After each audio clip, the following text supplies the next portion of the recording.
Hare Kṛṣṇa devotees,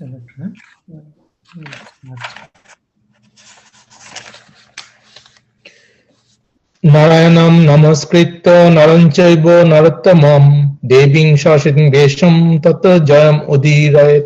Before reciting this Srimad-Bhāgavatam, which is the very means of conquest, one should offer respectful obeisances unto the personality of Godhead, Narayan, unto Narayan Rishi, the supermost human being, unto Mother Saraswati, the goddess of learning, and unto Srila Vyasadeva, the author.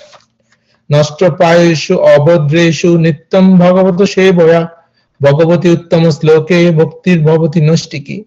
By regular attendance in classes on the Bhāgavatam and by rendering service to the pure devotee, all that is troublesome to the heart is almost completely destroyed, and loving service unto the person of Godhead, who is praised with transcendental songs, is established as an irrevocable fact.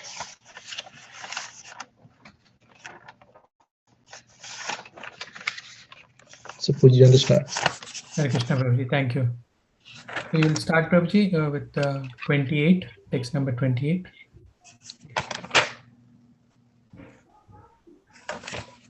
We are reading from 10th canto, 2nd chapter, and 28th verse. I can share my screen.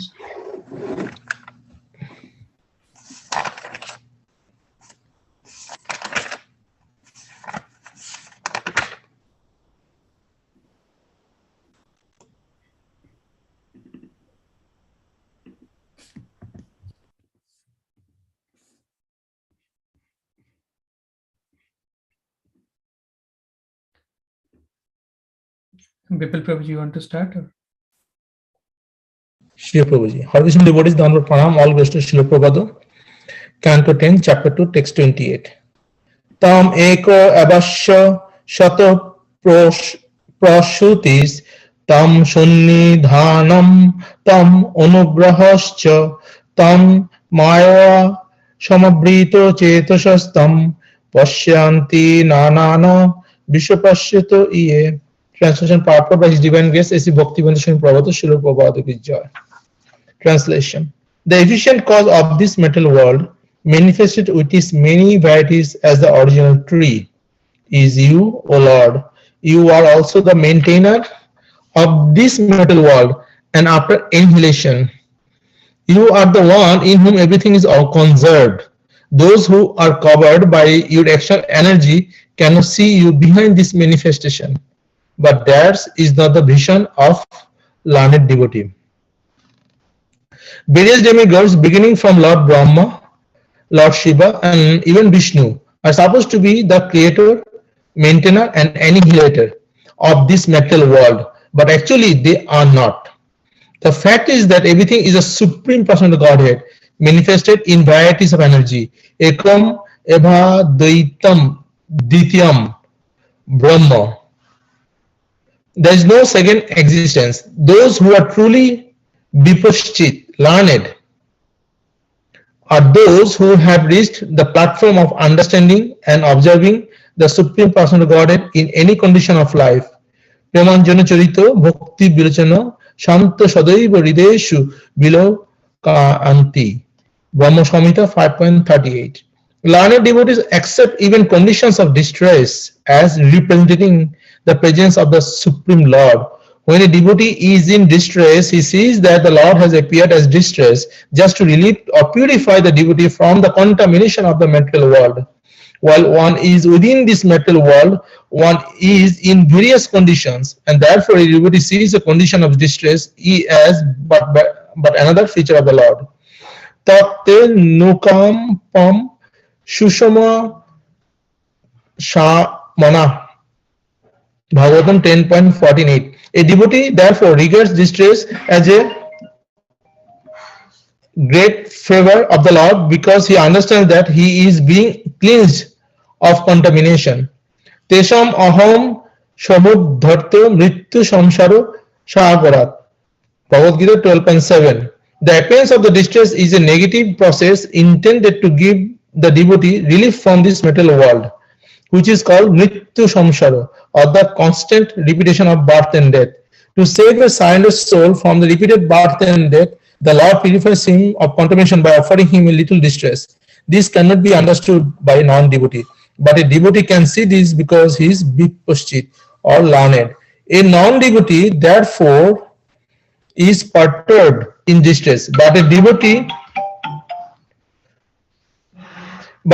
can see this because he is vipaschit or learned. A non-devotee, therefore, is perturbed in distress, but a devotee welcomes distress as another feature of the Lord. Sharam khalo idam brahma. A devotee can actually see that there is only the Supreme Personality of Godhead and no second entity. Ekam avadithyam. There is only the Lord who presents himself in different energies. So should I stop here? Sure, Prabhuji, thank you. You would like to? Yep, sure. So, very nice purpose as always by Srila Prabhupada. Like when common people like me in distress always blame the God. I'm chanting little bit, I'm doing good things, so I'm getting the sufferings. But a true devotee in every aspect of life, whether in a peace or distress, always sees the Lord's hand. And when in distress, they know that it is for good to purify the devotee, so go back to Godhead. Like parents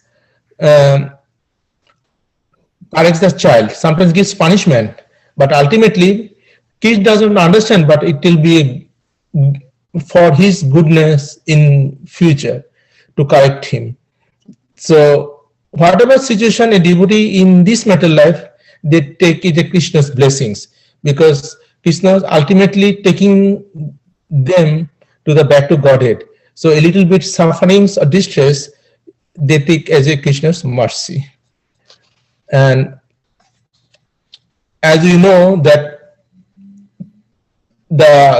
this material world creations by Lord Brahma, maintainer is a Vishnu, and the destroyer of Shiva, but all the energy comes from the Lord only.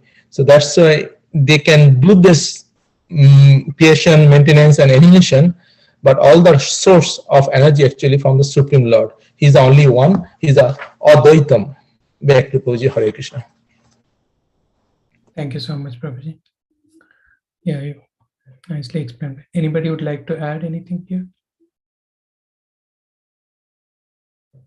So I'd like to add one thing, Prabhuji. So Srila Prabhupada also mentioned this Brahma Samhita, Premanjana Charita Bhakti Vilochanena Santas Sadaiva Hrudayeshu Vilokayanti Yam Shama Sundaram Achinta Guna Swarupam Govindam Adipurisham Sattamaham Bhaja.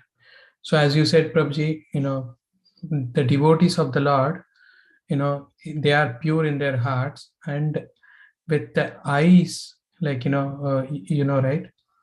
Premanjana Churita Bhakti Vilochanena. So in India, we see, Mataji's put kajal.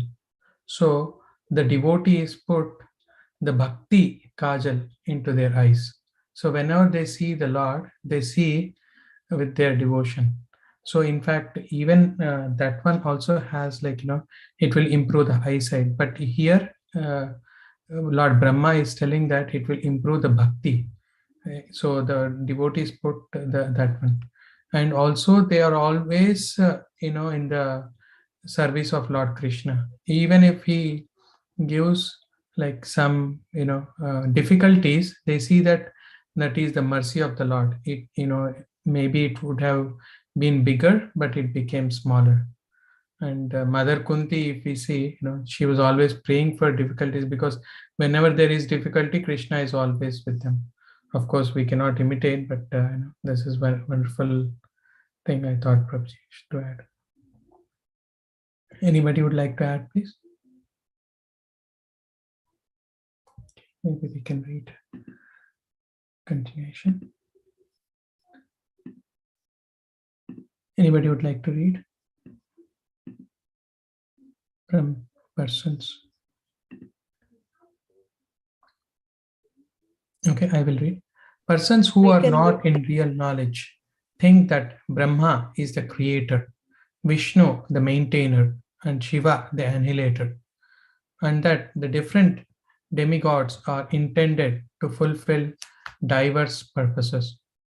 Thus, they create diverse purposes and worship various demigods to have these purposes fulfilled. Kamaistester hrita gnana pradayate anya devata. A devotee, however, knows that these various demigods are different parts of the Supreme Personality of Godhead, and that these parts need not be worshipped, as the Lord says in Bhagavad Gita 9:23, He api anya devata bhakta yagnate shraddhaya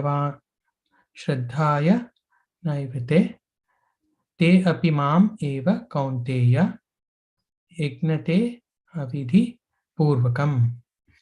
Whatever a man may sacrifice to other gods, O son of Kunti, is really meant for me alone, but it is offered without true understanding.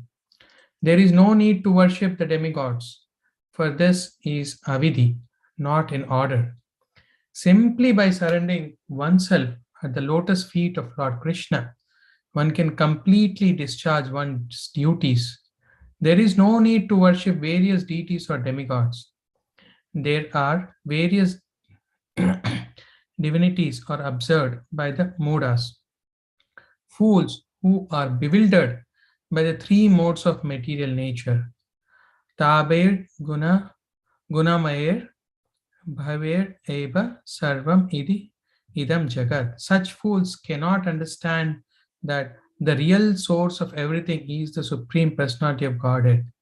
Mohitam nabijanati mam ebhya param avyayam. Not being disturbed by the Lord's various features, one should concentrate upon the worship of the Supreme God. Mam ekam sharanam raja. Thus, this should be the guiding principle of one's life. Haribol.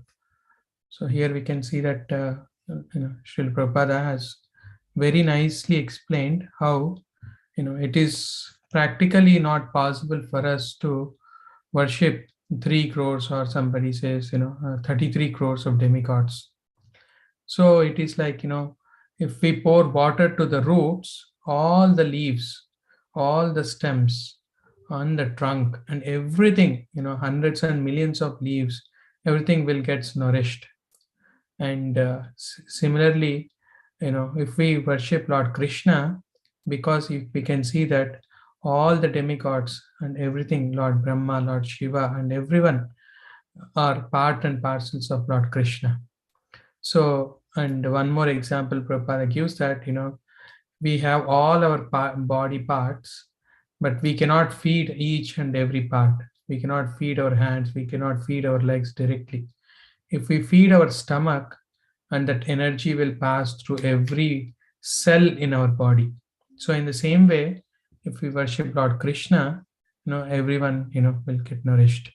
So some people, tell that, oh, some materialistic, they don't understand this philosophy.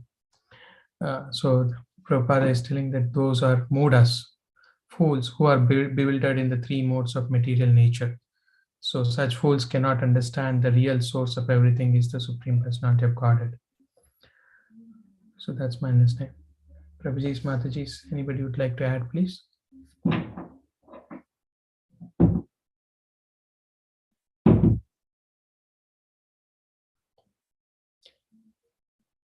Okay, we can read the next verse. Anyone in a position to read text number 29, please? Yeah, I can read. Thank you, Prabhuji. Hare Kṛṣṇa devotees. Text 29. Vibhachi rupani avabodha atma kesamya lokasya charasya sattvo papanani sukhavahani satam abhadrani muhu kala nam. Translation and purport by Divine Grace, A.C. Bhaktivedanta Swami Prabhupada, Jai Srila Prabhupada. O Lord, you are always in full knowledge and to bring all good fortune to all living entities. You appear in different incarnations, all of them transcendental to the material creation. When you appear in these incarnations, you're pleasing to the pious and religious devotees, but for non-devotees, you are the annihilator. Purport. This verse explains why the Supreme Personality of Godhead appears as an incarnation again and again.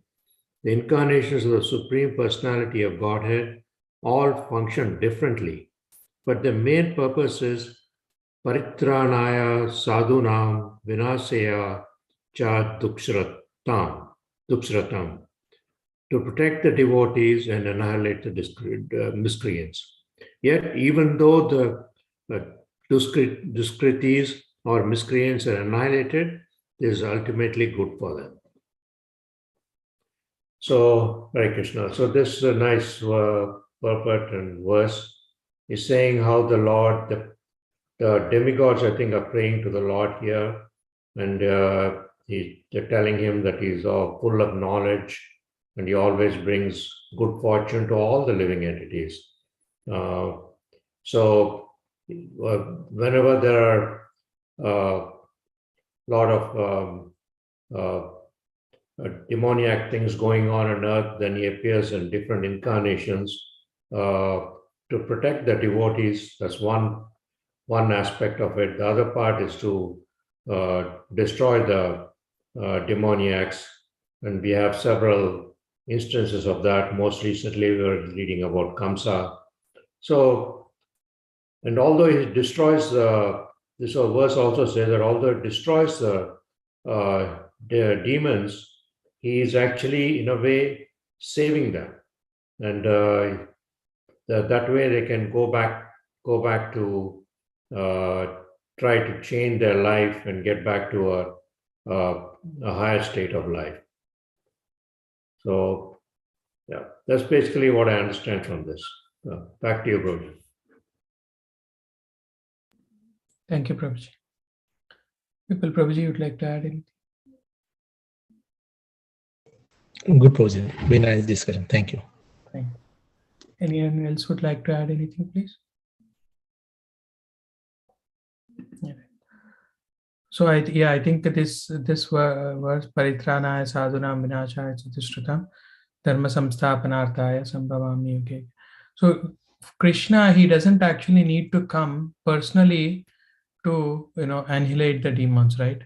But he comes to protect his devotees. He wants to have personal interaction with his devotees. He wants to have that loving nature. For Prahlad, who was like very small, young age, he came personally.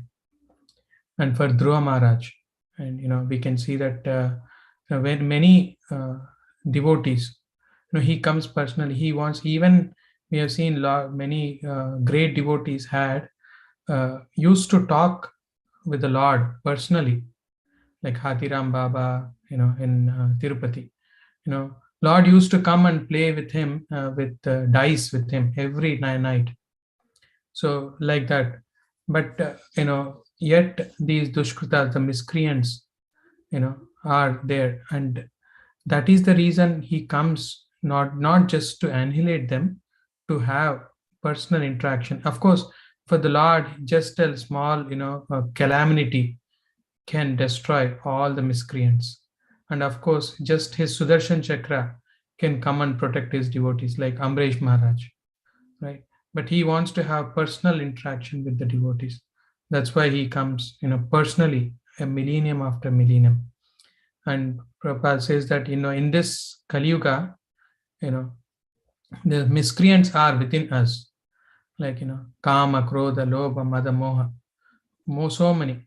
In Satya Yuga, they were in different planets, like Hiranyakashipu and Hiranyaksha. The Lord has to come and fight with them in different planet. And then in Treta Yuga, in different country. Rama was in Ayodhya, and Ravana was in Lanka. But in Dwapar Yuga, you can see that within the family, Kauravas, and but in Satya Yuga, the miscreants are within us, and that's why the Lord comes as Chaitanya Mahaprabhu. He comes personally and to annihilate. Yesterday we celebrated Nityananda Trayodasi. So Prabhupada nicely explains how Nityananda Prabhu, the Jagai, hit him with a earthen pot, and suddenly Chaitanya Mahaprabhu, who was even though he was an incarnation of a devotee, in the form of a devotee, he had his Sudarshan Chakra. But then Nityananda Prabhu said, if you have to kill, then you pretty much have to kill everybody in this Kali Yuga, because everyone has this Kama, Krodha, Lobha. So Nityananda Prabhu showed all his mercy. Even the most fallen souls were liberated. And then we can see that anyone can get liberated. So that's my understanding. Anybody would like to add? Okay. So Prabhuji, there's a nice story between Emperor Akbar and Birbal. So Akbar was asking one time Birbal that why your Lord or God always comes down himself. Why he cannot send his armies, generals? He's so powerful. So Birbal did not give the answer that time. He said, okay, I'll show you one day. So by the time Birbal made a dummy of his grandson, of Akbar's grandson, and by the time they walked by the Jamuna river, and he told his people to put the dummy on the bank of the river. And when Akbar and Birbal will walk in the evening time, so someone should come and push the dummy to the water. So one day, as per plan, they having evening walk, Akbar and Birbal, and by the time they came close to the dummy, someone pushed the dummy to the water. But from the back and a little bit far, Akbar thought this is his grandson.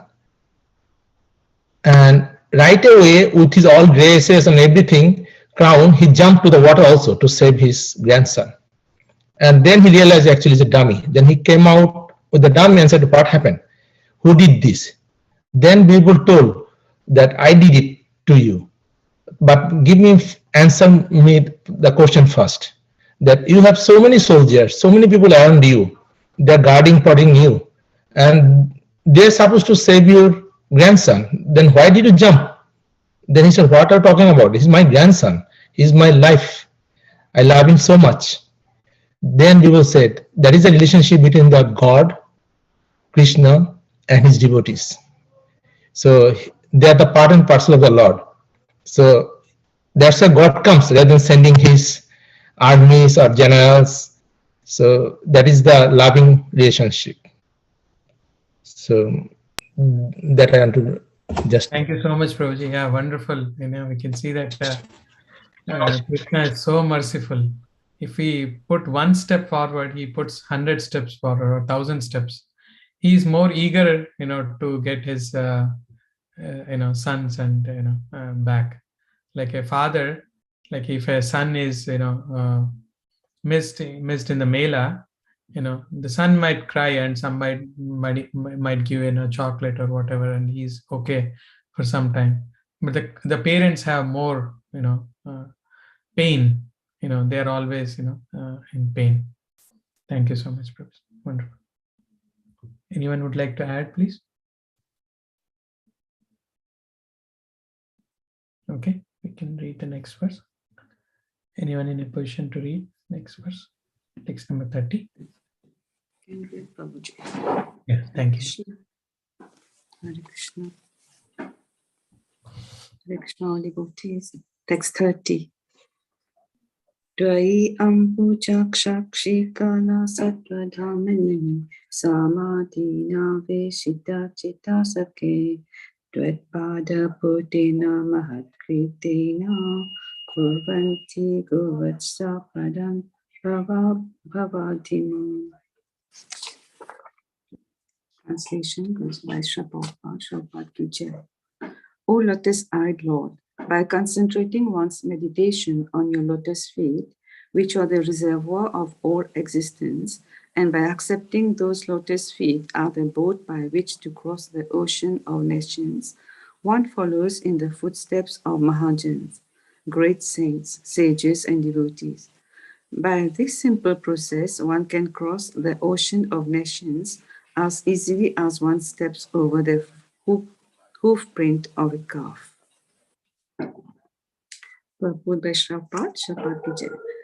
The true mission in life is to cross the ocean of nations, of repeated birth and death. Those in the darkness of ignorance, however, do not know this mission. Instead, being carried away by the waves of material nature, prakriti, kriya mananani, gune karmani sarvashaha, they are undergoing the tribulations of mrityu, samsara, vartamani, repeated birth and death. But persons who have achieved knowledge by the association of devotees follow their Mahajans, Mahakritena. Such a person always concentrates his mind upon the lotus feet of the Lord and executes one or more of the 9 varieties of devotional service, Shravanam, Kirtanam, Vishnu Smaranam, Pada-sevam, and others. Simply by this process, one can cross the insurmountable ocean of nations. Devotional service is powerful in any form. Sri Vishnu Shravane Parikshit Abhavad Vaya Shaki Kirtane. Bhakti Rasamrita Sindhu 1-2-65. According to this verse, Maharaj Parikshit became liberated by fully concentrating his mind on hearing the Lord's holy name, attributes, and pastimes. Similarly, Shukdev Goswami simply glorified the Lord, and by speaking on the subject matters of Krishna that constitute the entire Śrīmad-Bhāgavatam, he too was liberated. One may also be liberated simply by sakhya, friendly behavior with their Lord. Such is the power of devotional service, as we learn from the examples set by the Lord's many pure devotees. Read further, Prabhu.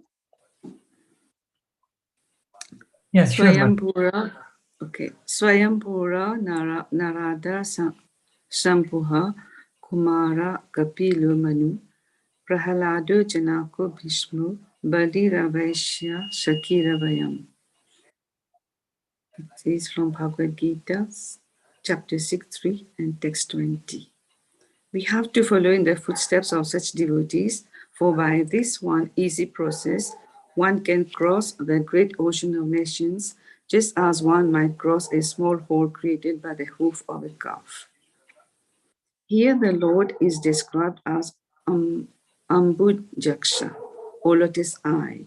By seeing the eyes of the Lord, which are compared to lotus flowers, one becomes so satisfied that one does not want to turn his eyes to anything else. Simply by seeing the transcendental form of the Lord, a devotee is at once fully absorbed in the Lord in his heart. This absorption is called samadhi.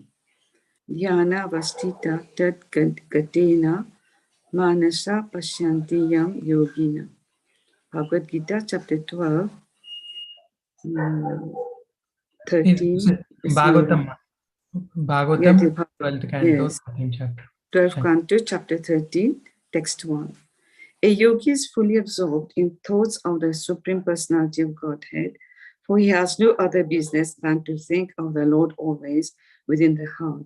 It is also said, Samashrita ye pada palava plavam mahat padam punya yashu murari bhavam buddhir vatsha padam param padam padam padam yad vipadam natesham.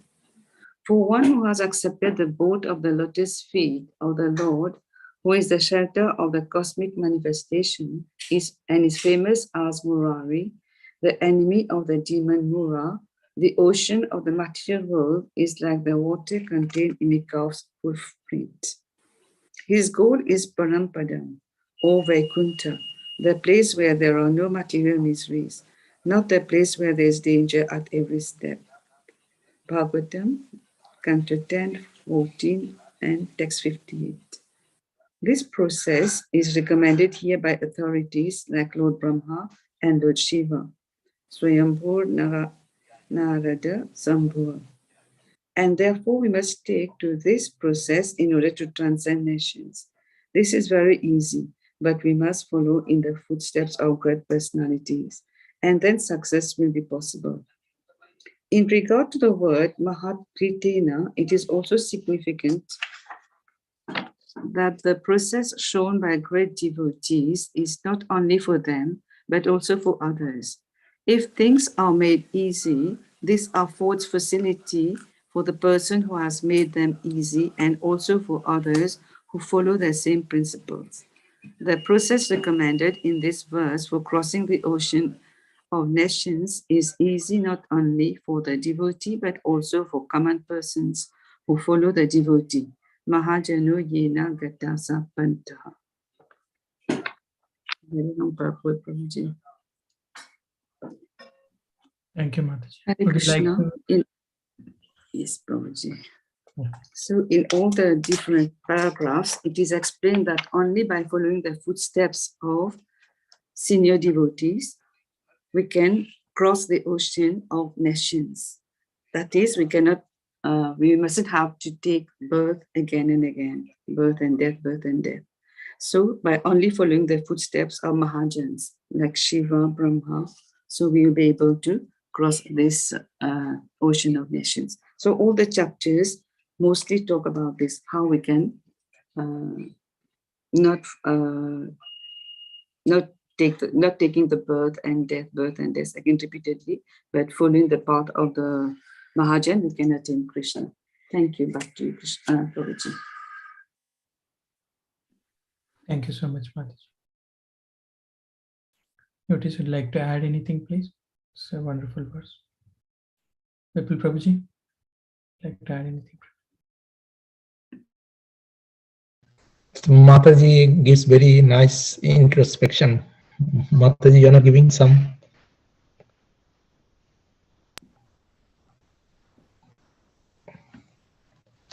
So Prabhuji, you go. Yeah, Mataji. Mataji, please share your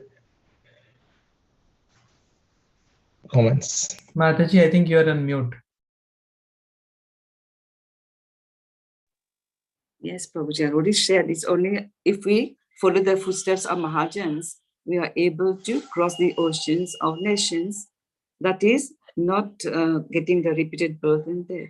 So all these paragraphs maintain this only, no, Prabhuji. Yes, thank you, Mataji. Mm. Yeah. And Prabhupada also says that, people in the three modes of material nature, they think, they are actually doing it, but they don't know that, in this material life, all the three gunas, they're prakriti, kriyamana, and ikurai karmana chans. Ahankara vimudatma kartaham iti manite.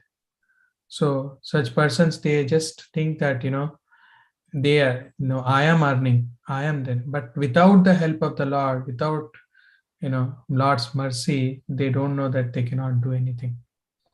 So such a persons are always, always like mudas. That's what Prabhupada says. And how to cross that, Prabhupada also says, Shravanam Kirtanam Vishnu Smaranam Padasevanam Archanam Vandanam Dasyam Sakyam Atmanivedam.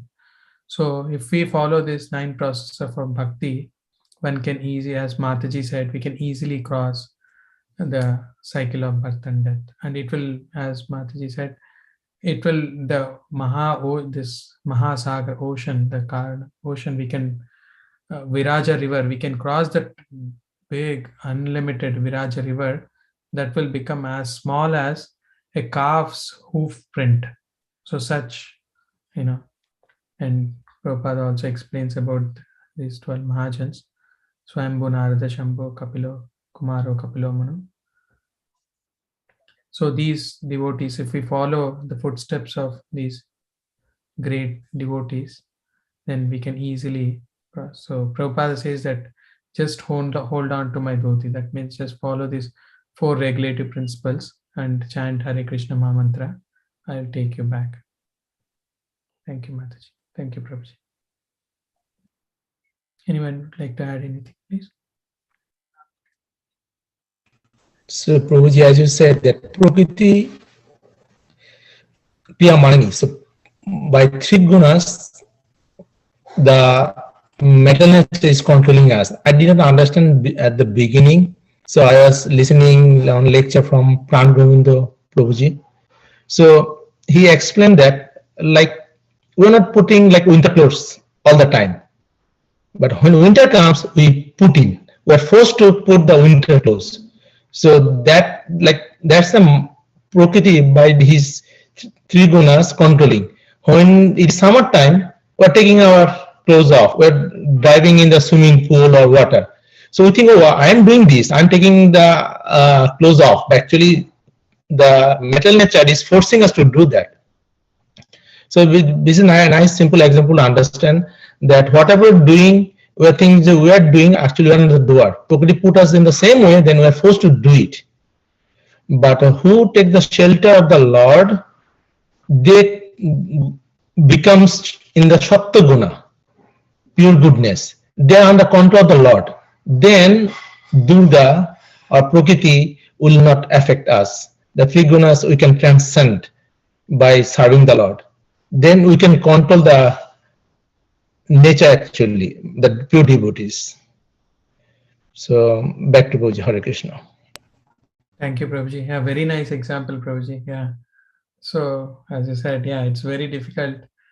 Even if we go in the summertime, if we see a tree, we feel very good. Oh my God, at least I have some shade. Same thing in the winter, if we go under a tree, we shiver.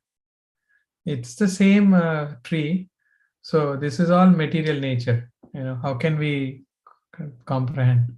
Very nice example, Prabhuji. Thank you. Anyone else would like to add?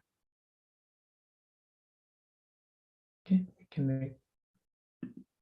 Hare Kṛṣṇa. Bhāswati Mataji, would you like to read?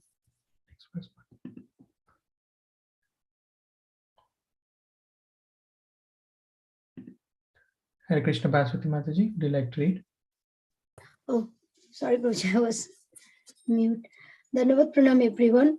All glories to Srila Prabhupada. Dvayam samuttiya shudustaram duyaman vavaranavam bhiman adavra sauradaha bhavat padam boruha navam atrate nidhayo yata sad anugraha bhavan. Translation by His Divine Grace, A.C. Bhaktivedanta Swami Prabhupada ki jai. O Lord, who resemble the shining sun, you are always ready to fulfill the desire of your devotee, and therefore you are known as a desire tree, Vancha Kalpataru. When acharyas completely take shelter under your lotus feet in order to cross the fierce ocean of nescience, they leave behind on earth the method by which they cross, and because you are very merciful to your other devotees, you accept this method to help them. Purport. This statement reveals how the merciful acharyas and the merciful Supreme Personality of Godhead together help the serious devotee who wants to return home back to Godhead. Śrī Caitanya Mahāprabhu, in his teachings to Rupa Goswami, said, Brahmanno bhromite kono bhagavan jiva Guru Krishna prasade pai bhakti lata bija.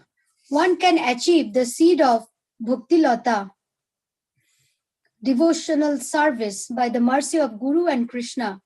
The duty of the Guru is to find the means, according to the time, the circumstances, and the candidate by which one can be induced to render devotional service, which Krishna accepts from a candidate who wants to be successful in going back home, back to Godhead. After wandering throughout the universe, a fortunate person within this material world seeks shelter of such a Guru or Acharya who trains the devotee in the suitable ways to render service according to the circumstances, so that the Supreme Personality of Godhead will accept the service. This makes it easier for the candidate to reach the ultimate destination. The Acharya's duty, therefore, is to find the means by which devotees may render service. According to references from Shastra, Rupa Goswami, for example, in order to help subsequent devotees, published such devotional books as Bhakti Rasamrita Sindhu. Thus, it is the duty of the Acharya to publish books that will help future candidates take up the method of service and become eligible to return home back to Godhead. By the mercy of the Lord, in our Krishna consciousness movement, the same path is being prescribed and followed. Thus, the devotees have been advised to refrain from 4 sinful activities: illicit sex, intoxication, meat eating, and gambling, and to chant 16 rounds a day. These are bona fide instructions because in the Western countries, constant chanting is not possible. One should not artificially imitate Haridas Thakur, but should follow this method. Krishna will accept a devotee who strictly follows the regulative principles and the method prescribed in the various books and literatures published by the authorities. The Acharya gives the suitable method for crossing the ocean of nescience by accepting the boat of the Lord's lotus feet. And if this method is strictly followed, the followers will ultimately reach the destination by the grace of the Lord. This method is called Acharya Sampradaya.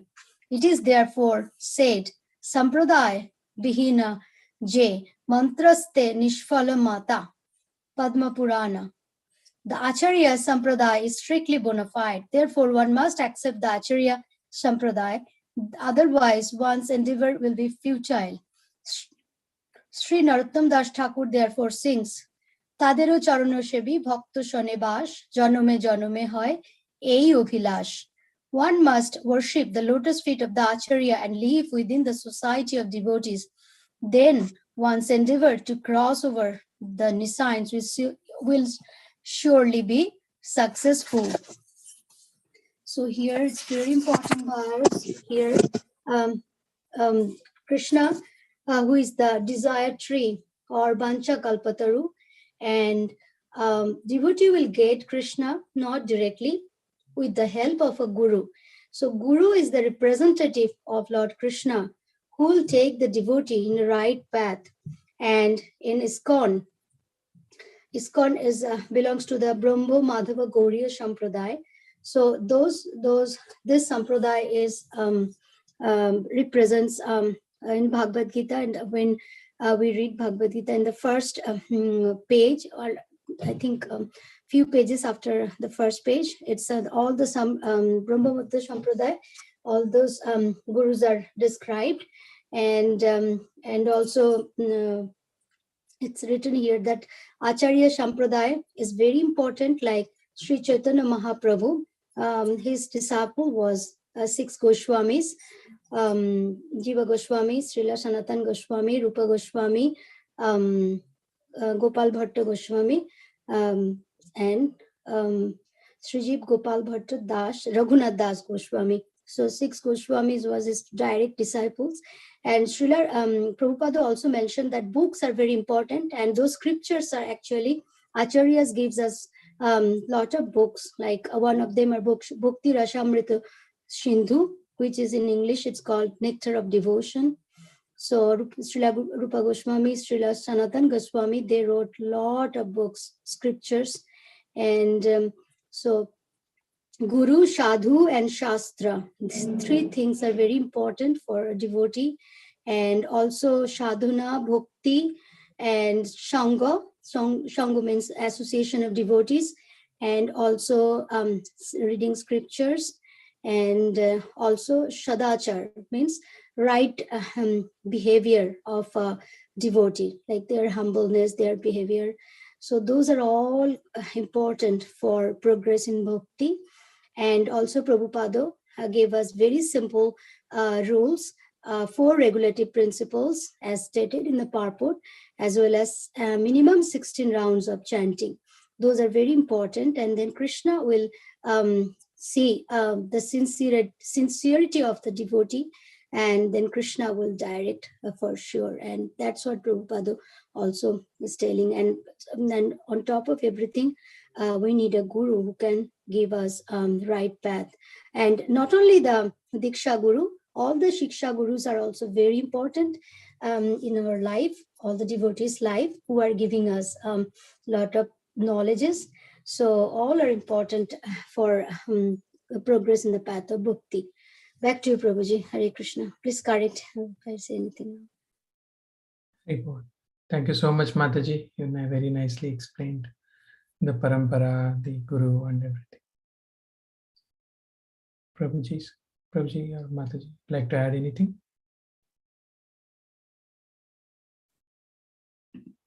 Yeah, Mataji was talking about this parampara. I think I thought of sharing this. And so if we can see in our parampara, of course, from Krishna comes 4 paramparas, and ISKCON, we are all from Brahma Madhva Gaudiya Sampradaya. So from Lord Krishna, Lord Brahma, Narada, Vyasa, Madhva, and then, all the acharyas, we can see that. And then at the end, we can see that, Srila Prabhupada and his guru is Bhakti Siddhanta, Gaur Kishora, Bhakti Vinoda, Baladev. So as Mataji said, it's not just Diksha Guru, even Siksha Guru. And Srila Prabhupada says that even a tree is also our Siksha Guru. A stone is our Siksha Guru. A tree can, teach us how to be tolerant. And a blade of grass teaches us how to be humble. So everything is energy of Lord Krishna. So without Lord Krishna's energy or energy, there's nothing, because ultimately everything comes from him, and Shrishti Sthiti Pralaya, everything happens by just by breathing, he's doing everything. And Mataji also explained how just following these 4 regulatory activities and chanting 16 rounds of Hare Kṛṣṇa Mahamantra, Hare Krishna, Krishna Krishna, Hare Hare, Hare Rama, Rama Rama, Hare. Just by chanting, we can, and we know that we have japa class every day morning, and Bipul Prabhu and other devotees, exactly time, and they religiously do every day. I hope one day I will follow you, Prabhuji. And with the Lord's mercy and with the Acharya's mercy, we can easily attain Lord's lotus feet. So that's my understanding. Anyone would like to add anything before we pause for today? Okay. Śrīmad-Bhāgavatam ki jai, Srila Prabhupada ki jai. Vancha kalpatarubhyascha कृपा Patitanam pavanebhyo Vaishnavebhyo Namo Namah. Thank you so much for joining. Thank you, Prabhuji. Thank you all devotees. Thank Thank you so much. you. Thank you, Prabhuji. Thank you, Prabhuji. Hare Krishna.